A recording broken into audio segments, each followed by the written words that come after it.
신약성경 빌립보서 3장 12절부터 16절까지를 봉독합니다. 나는 이것을 이미 얻은 것도 아니며 이미 목표점에 다다른 것도 아니며 그리스도 예수께서 나를 사로잡으셨으므로 나는 그것을 붙들려고 쫓아가고 있습니다. 형제자매 여러분, 나는 아직 그것을 붙들었다고 생각하지 않습니다. 내가 하는 일은 오직 한 가지입니다. 뒤에 있는 것은 잊어버리고 앞에 있는 것을 향하여 몸을 내밀면서 그리스도 예수 안에서 하나님께서 위로부터 부르신 그 부르심의 상을 받으려고 목표점을 바라보고 달려가고 있습니다. 그러므로 누구든지 성숙한 사람은 이와 같이 생각하십니다. 여러분이 무엇인가를 달리 생각하면 하나님께서는 그것도 여러분에게 드러내실 것입니다. 어쨌든 우리가 어느 단계에 도달했든지 그 단계에 맞추어서 행합시다. 아멘. 이것은 하나님의 말씀입니다. 2013년 한 해가 저물어 가고 있습니다. 지난 한 해 동안도 우리 교회에는 많은 일들이 있었습니다. 그 가운데는 기쁜 일들도 있었고 슬픈 일들도 있었는데요. 먼저 슬픈 일부터 꼽아보자면 금년에는 다른 해보다 장례식이 많았습니다. 우리 교우 가운데 오랫동안 투병하시던 강신복 장로님께서 먼저 하나님의 부름을 받으셨고 그 외에도 7가정에서 부모님들이 소천하셔서 온 교우들이 슬픔을 함께 했습니다. 이렇게 먼저 하나님의 부르심을 받은 분들이 있었는가 하면 3커플이 결혼을 해서 새 가정을 이루었고 2가정에서는 새 생명이 태어났습니다. 그것도 둘 다 맏딸입니다. 새해 초두인 1월 6일과 7일에 연달아 예한이와 예린이가 태어나서 우리 교회에는 1년 내내 매 주일마다 두 아기를 아련하려고 어른들이 줄을 서는 행복한 경쟁이 벌어졌습니다. 아마도 예한이와 예린이가 어른들의 출석률을 높이는 데 많은 기여를 한 것으로 생각됩니다. 뿐만 아니라 올해에는 청년들과 교우들, 특히 젊은 교우들이 늘어나면서 교회가 더 젊어지고 있습니다. 새로 나온 청년들의 참여도가 높아지면서 청년부의 분위기가 많이 달라지고 있고 젊은 가정들이 제6그룹을 중심으로 교회 내에서 조금씩 자리를 잡아가고 있습니다. 이것은 교회 전체의 분위기가 달라지는 것과 연결됩니다. 지난해 말에 시작되었던 그루터기 다움에 대한 토론이 금년에까지 이어지면서 우리 교회 초창기의 활력을 되살리고자 하는 열망이 적극적으로 표출되었고 그것이 실제의 분위기 변화로 이어졌습니다. 소그룹 성경 공부가 다시 활성화된 것은 그것을 잘 보여주는 일면이라 할 수 있겠습니다. 그 결과 지난 한 해 동안 우리 교회에 나와 정착한 새 교우들이 많아졌을 뿐 아니라 기존 교우들의 예배 출석률도 많이 높아졌습니다. 교회가 내적 외적으로 함께 부흥하고 있다고 할 수 있겠습니다. 이러한 모든 일들을 돌아보면서 하나님께 감사드리지 않을 수 없습니다. 물론 이 모든 일은 하나님께서 우리 가운데 시작하신 변화의 일부에 불과합니다. 여전히 더 새로워져야 할 부분들이 많이 남아 있으며 앞으로 하나님께서 친히 그 변화들을 이루어 가실 것입니다. 새해에도 하나님께서 그 일을 더 잘 이루시도록 우리는 우리 자신을 하나님께 온전히 내어드려 순종하며 따를 것입니다. 오늘은 금년의 마지막 주일입니다. 살아가다 보면 마지막이라는 수식어가 붙은 날들을 많이 지내게 됩니다. 하루에도 마지막 시간이 있고 한 학기에는 마지막 수업이 있고 1년에도 마지막 날이 있습니다. 우리는 그렇게 마지막이라는 수식어가 붙은 날을 이미 여러 번 지냈음에도 불구하고 아직 우리의 삶이 끝을 고하지 않고 여전히 살아있는 것은 마지막이 단지 마지막이 아니기 때문일 것입니다. 마지막이란 하나의 매듭입니다. 매듭은 끝이면서 동시에 시작입니다. 그리고 매듭은 성장의 기록입니다. 대나무가 매듭을 지으며 성장하듯이 나무가 해마다 나이테를 만들며 자라나듯이 우리의 신앙도 그렇게 매듭을 지으며 성장해 가는 것입니다. 우리의 삶에서 각 단계의 마지막에, 즉 매듭에 이를 때마다 우리는 걸음을 잠시 멈추고 그동안 걸어온 길을 되돌아봅니다. 지나온 길을 돌아보는 것은 또한 나 자신을 돌아보는 것이기도 합니다. 내가 지나온 길에 남아있는 나의 흔적들을 통해 나 자신을 보는 것입니다. 그러한 돌아봄을 통해 우리는 성숙해 갑니다. 사실은 나 자신을 돌아볼 수 있다는 그 자체가 성숙의 한 표징이기도 합니다. 스스로를 돌아볼 때 우리는 모든 일의 근원이 내 안에 있음을 발견하게 됩니다. 스스로를 돌아볼 때 우리는 남 탓할 일이 아무것도 없음을 깨닫게 됩니다. 성숙한 사람만이 스스로를 돌아볼 줄 알며 이렇게 스스로를 돌아보는 노력을 통해 우리는 더 성숙해 갑니다. 그러한 돌아봄은 우리가 대림절 기간에 생각해 보았던 기다림의 의미와도 통합니다. 아이들은 기다리는 기간을 잘 참아내지 못하고 조급해합니다. 그러나 성숙한 사람은 모든 일에 때가 있음을 알기 때문에 기다립니다. 기다릴 줄 안다는 것은 성숙했음을 보여주는 일면입니다. 기다림이 성숙이듯 돌아봄은 성숙의 표징이며 또 성숙의 과정이기도 합니다. 우리는 마지막이 오기를 기다리면서 성숙하고 또 마지막에 서서 지나온 길을 되돌아보면서 성숙합니다. 오늘 본문인 빌립보서 4장 12절 이하는 그러한 성숙을 향한 과정에서 지나온 길을 돌아보며 앞으로 나아갈 길을 바라보는 사도 바울의 고백입니다. 본문 15절에서 바울은 누구든지 성숙한 사람은 이와 같이 생각하라고 권합니다. 그리고 16절에 의하면 이것은 우리의 성숙의 매 단계에서, 다시 말하자면 인생의 모든 매듭에 이르렀을 때 우리가 가져야 할 생각입니다. 말하자면 이 본문은 오늘처럼 한 해를 마무리하며 우리의 삶을 되돌아보는 시점에서 반드시 참고해야 할 말씀이라는 뜻입니다. 그런데 여기서 바울이 이와 같이 생각하라는 것은 그 앞에 나오는 12절부터 14절 말씀처럼 생각하라는 것입니다. 앞으로 가서 12절부터 살펴봅시다. 나는 이것을 이미 얻은 것도 아니며 이미 목표점에 다다른 것도 아닙니다. 바울은 아직 이것을 얻지 못했다고 말하는데요. 그 이것이 뒤에는 목표점으로 나오기도 하고 그것으로 나오기도 하고 여러 번 반복됩니다. 아직 이것을 얻지 못했다고 말하는데 이것이 무엇을 말하는지 그것은 앞문장에서 찾아야 되겠죠. 그런데 앞문장이 꽤 깁니다. 8절부터 11절까지가 한 문장으로 되어 있습니다. 8절부터 읽어보시면요. 그뿐만 아니라 내 주 예수 그리스도를 아는 지식이 가장 고귀하므로 나는 그 밖의 모든 것을 해로 여깁니다. 나는 그리스도 때문에 모든 것을 잃었고 그 모든 것을 오물로 여깁니다. 여기까지가 주문장입니다. 그리고 그 뒤에 11절까지 이어지는 내용은 바울이 왜 모든 것을 해로 여기고 모든 것을 버렸고 모든 것을 오물로 여기는지 그 이유를 설명하는 내용입니다. 그 이유는 크게 둘로 나누어집니다.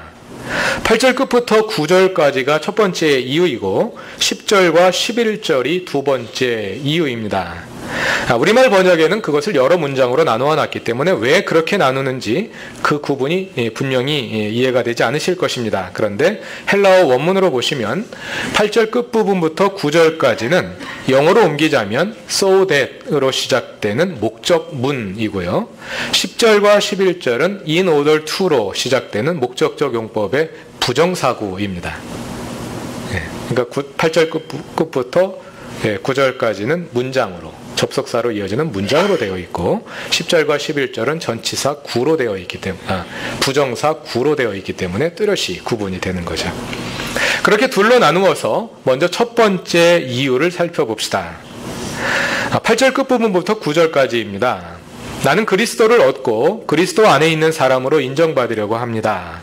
나는 율법에서 생기는 나 스스로의 의가 아니라 그리스도를 믿는 믿음으로 말미암아 오는 의, 곧 믿음에 근거하여 하나님에게서 오는 의를 얻으려고 합니다.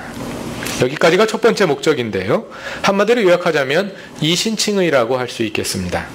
바울은 그리스도로 인해 모든 것을 해로 여기는데 그 첫 번째 목적은 그리스도의 믿음으로 말미암는 의, 즉 이신칭의를 얻기 위해서입니다.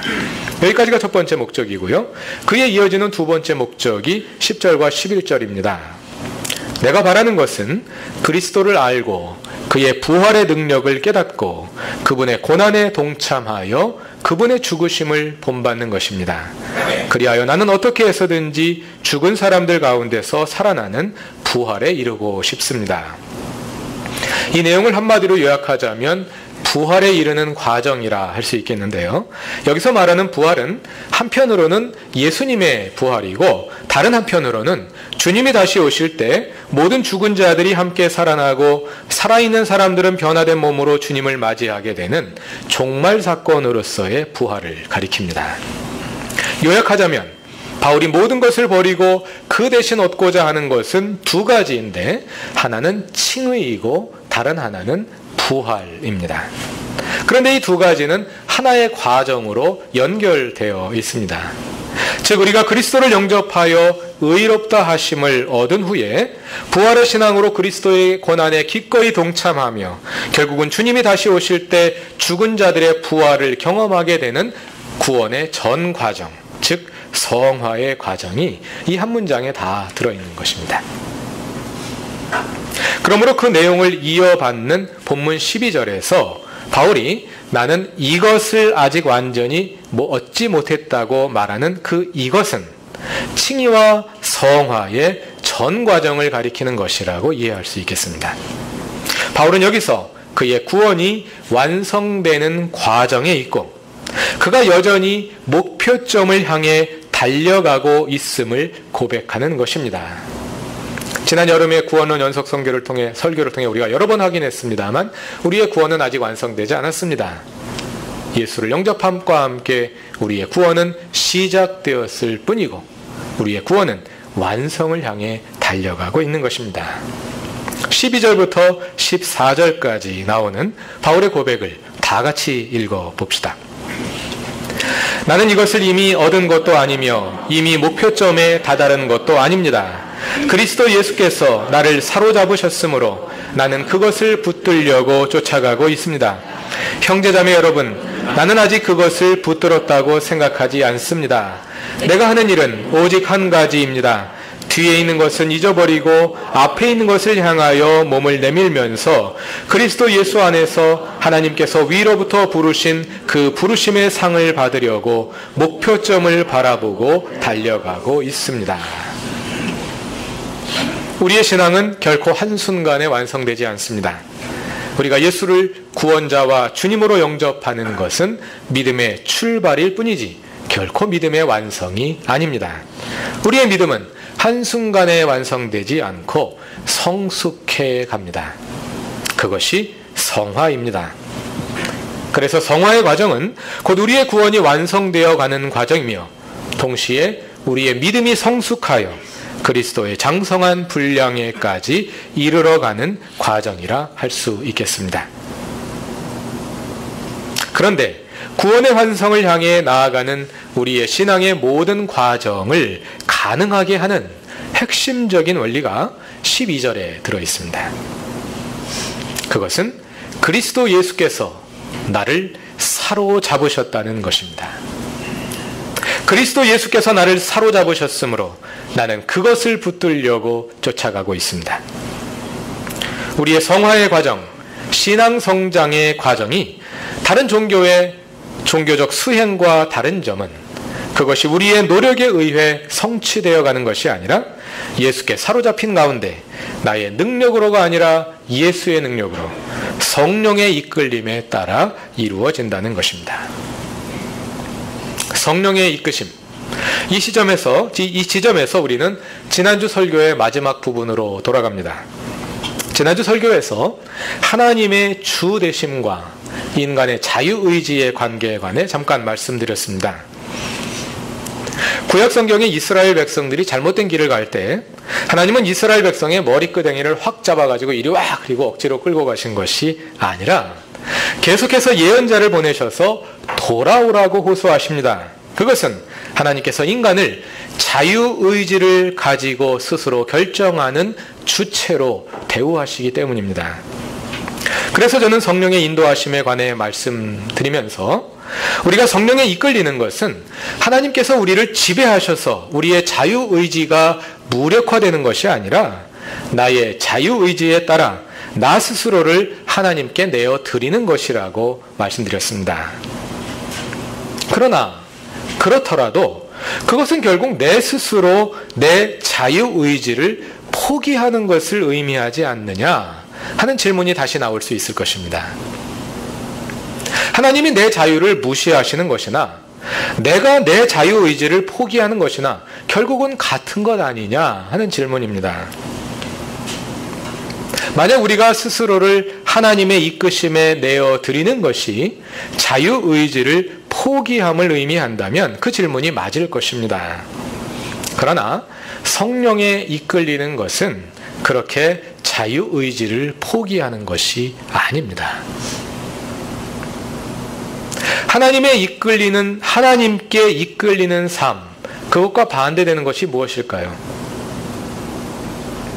하나님께 이끌리는 삶에 반대되는 것은 자유의지를 따라 사는 삶이 아닙니다. 성령에 이끌리지 않는 사람들은 정말 자유의지에 따라 살아갑니까? 한 가지 예를 들어 봅시다. 아마 이건 주로 여자분들에게 많이 해당되는 경우일 것 같은데요. 백화점에 갔습니다. 백화점 정문을 들어서서 그 앞에 판매대 앞들을 지나가는 순간 무엇이 나를 지배합니까? 네, 나의 자유의지는 말랑말랑해지면서 지름신이 내 자유의지를 지배하지 않습니까? 물건을 사고 싶은 욕망이 나의 자유의지를 지배해버리는 것인데요. 그냥 욕망이라 할 것을 왜 사람들이 신자를 붙여서 지름신이라는 말을 만들어낸 걸까요? 그 욕망이 워낙 거스르기 힘들 정도로 강하기 때문에 마치 신처럼 느껴지는 거죠. 마치 내가 신들린 사람처럼. 네. 내 자유의지는 다 어디 가버리고 지름신이 나를 지배하는 것처럼 그냥 물건을 사고 싶은 욕망에 빠져있는 그런 내 모습을 사람들이 그렇게 표현하는 것 아니겠습니까? 우리는 내 마음대로 살아가는 것 같지만 사실은 욕망에 이끌려 살아갑니다. 사람에 따라 더 강한 욕망이 있는 것 같습니다.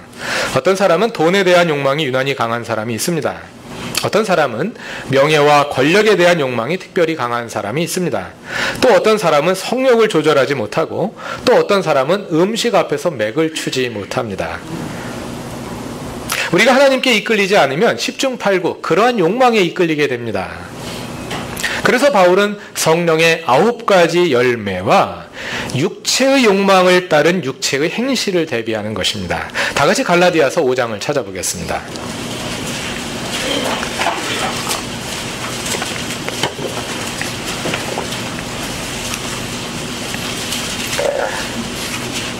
갈라디아서 5장 16절을 보시면요.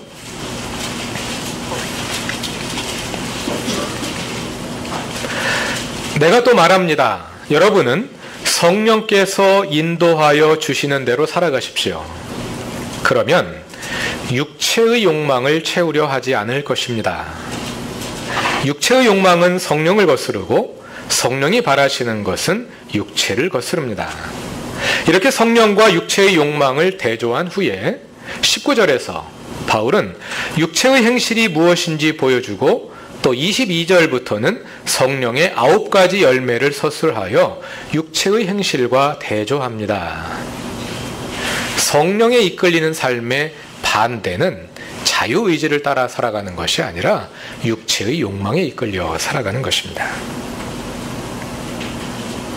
따라서 우리의 결단은 자유의지를 따를 것이냐 아니면 성령을 따를 것이냐 사이에서 이루어진다기보다는 대부분 누가 나를 이끌게 할 것이냐의 선택으로 귀착되는 경우가 많습니다.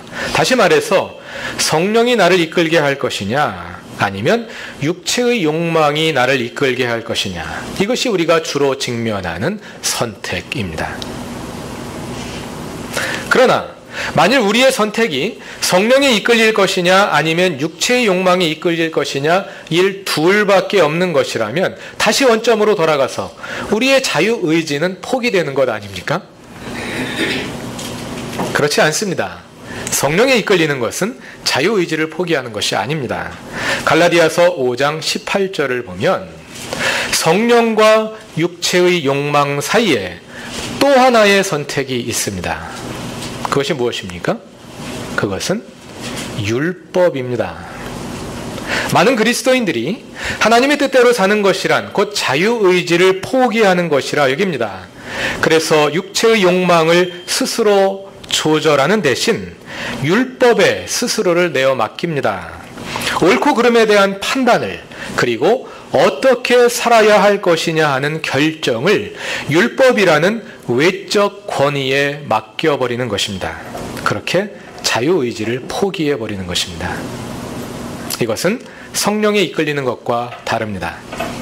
성령에 이끌리는 것은 자유의지를 포기하는 것이 아니라 우리의 자유의지가 성령의 이끄심에 따라 인간 본연의 모습, 즉 타락하기 전 에덴 동산의 아담과 하와의 모습을 되찾아가는 것입니다.